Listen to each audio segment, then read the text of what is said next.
Hi, I'm Laura Pinto, and I'm here to tell you a little bit about a couple of research projects I am involved in and have been involved in.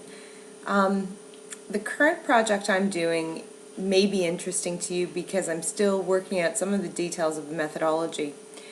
Here's how it began. I am a former teacher and have been a policy researcher, and one of the things I've noticed that's happened since 2002 in Ontario, when the Liberal government took control, is the adding on of a number of policies. I call them curriculum policies, but things like Think Literacy cross-curricular approaches, Ontario's equity and inclusive education strategy, daily physical activity, and others. This phenomenon I've dubbed policy layering, and it's something that hasn't been studied. I actually came upon this when I was looking for a footnote for another paper I was writing and looking to reference it, and wound up having to describe it myself. As I discovered that no one studied it, I thought, well, this is a great question. How did Ontario wind up with all these layered policies that sort of affect what goes on in the classroom? What brought them on? Were there political reasons? Were there other reasons? And then the secondary part to that is, are teachers incorporating these into all of their lesson plans and into their long-term planning? How are school administrators responding to it, enforcing it, and what's going on at the school level? So those were kind of my broad research questions that I started with. And then I started having to hone them a little bit so that I could figure out a way that I could pursue this. And what I landed at was that I would do sort of a two-phase research project, and I received funding to do this. So I'll start the data collection sometime in June.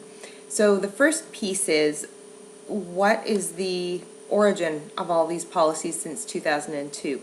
So I identified all of the add-on policies that I was interested in pursuing, basically through web-based research, which you might say is historical and archival as well, studying the Ministry of Education's website, making a detailed list of all the policies that have been introduced since 2002, and identifying which ones meet the criteria of affecting classroom practice.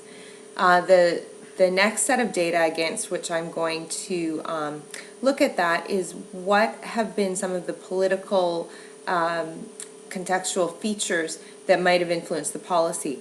So I've been doing press sweeps for print media for the year before and the year after each of those policies in my study, using the Canadian Newsstands database.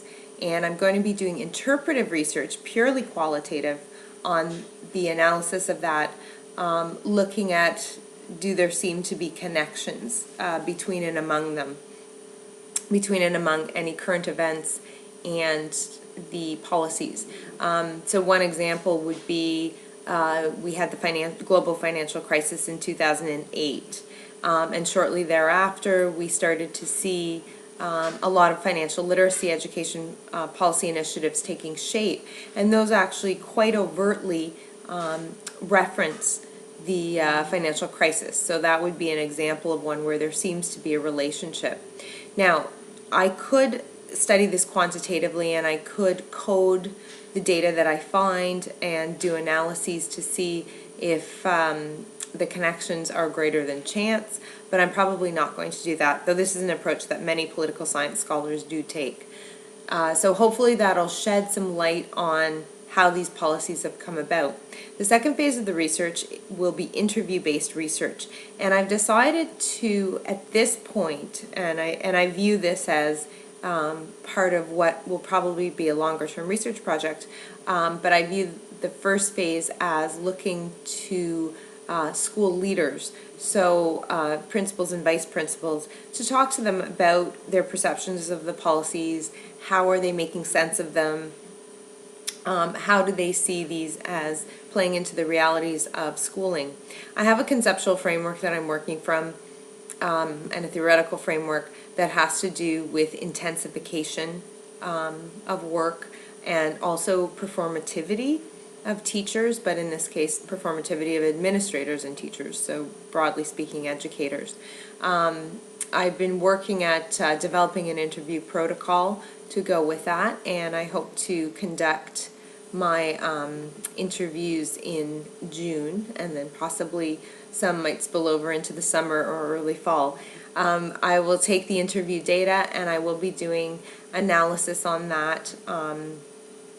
I'll be doing a constant comparative approach to analyze that data, and I hope that the data is going to show how administrators are making sense of those policies, how they perceive those policies to affect their work and the work of the teachers in their schools, and then hopefully there will be something to say in relation to previous research in the literature on intensification and performativity.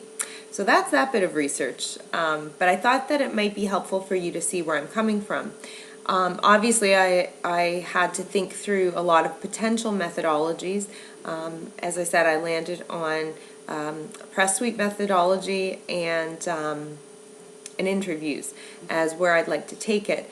But certainly other options I could have done would have been to do an institutional ethnography in a school for a period of time, to actually see not just the perceptions and what participants say happened, but I could also look to see precisely how these policies are taking shape through observations and field notes.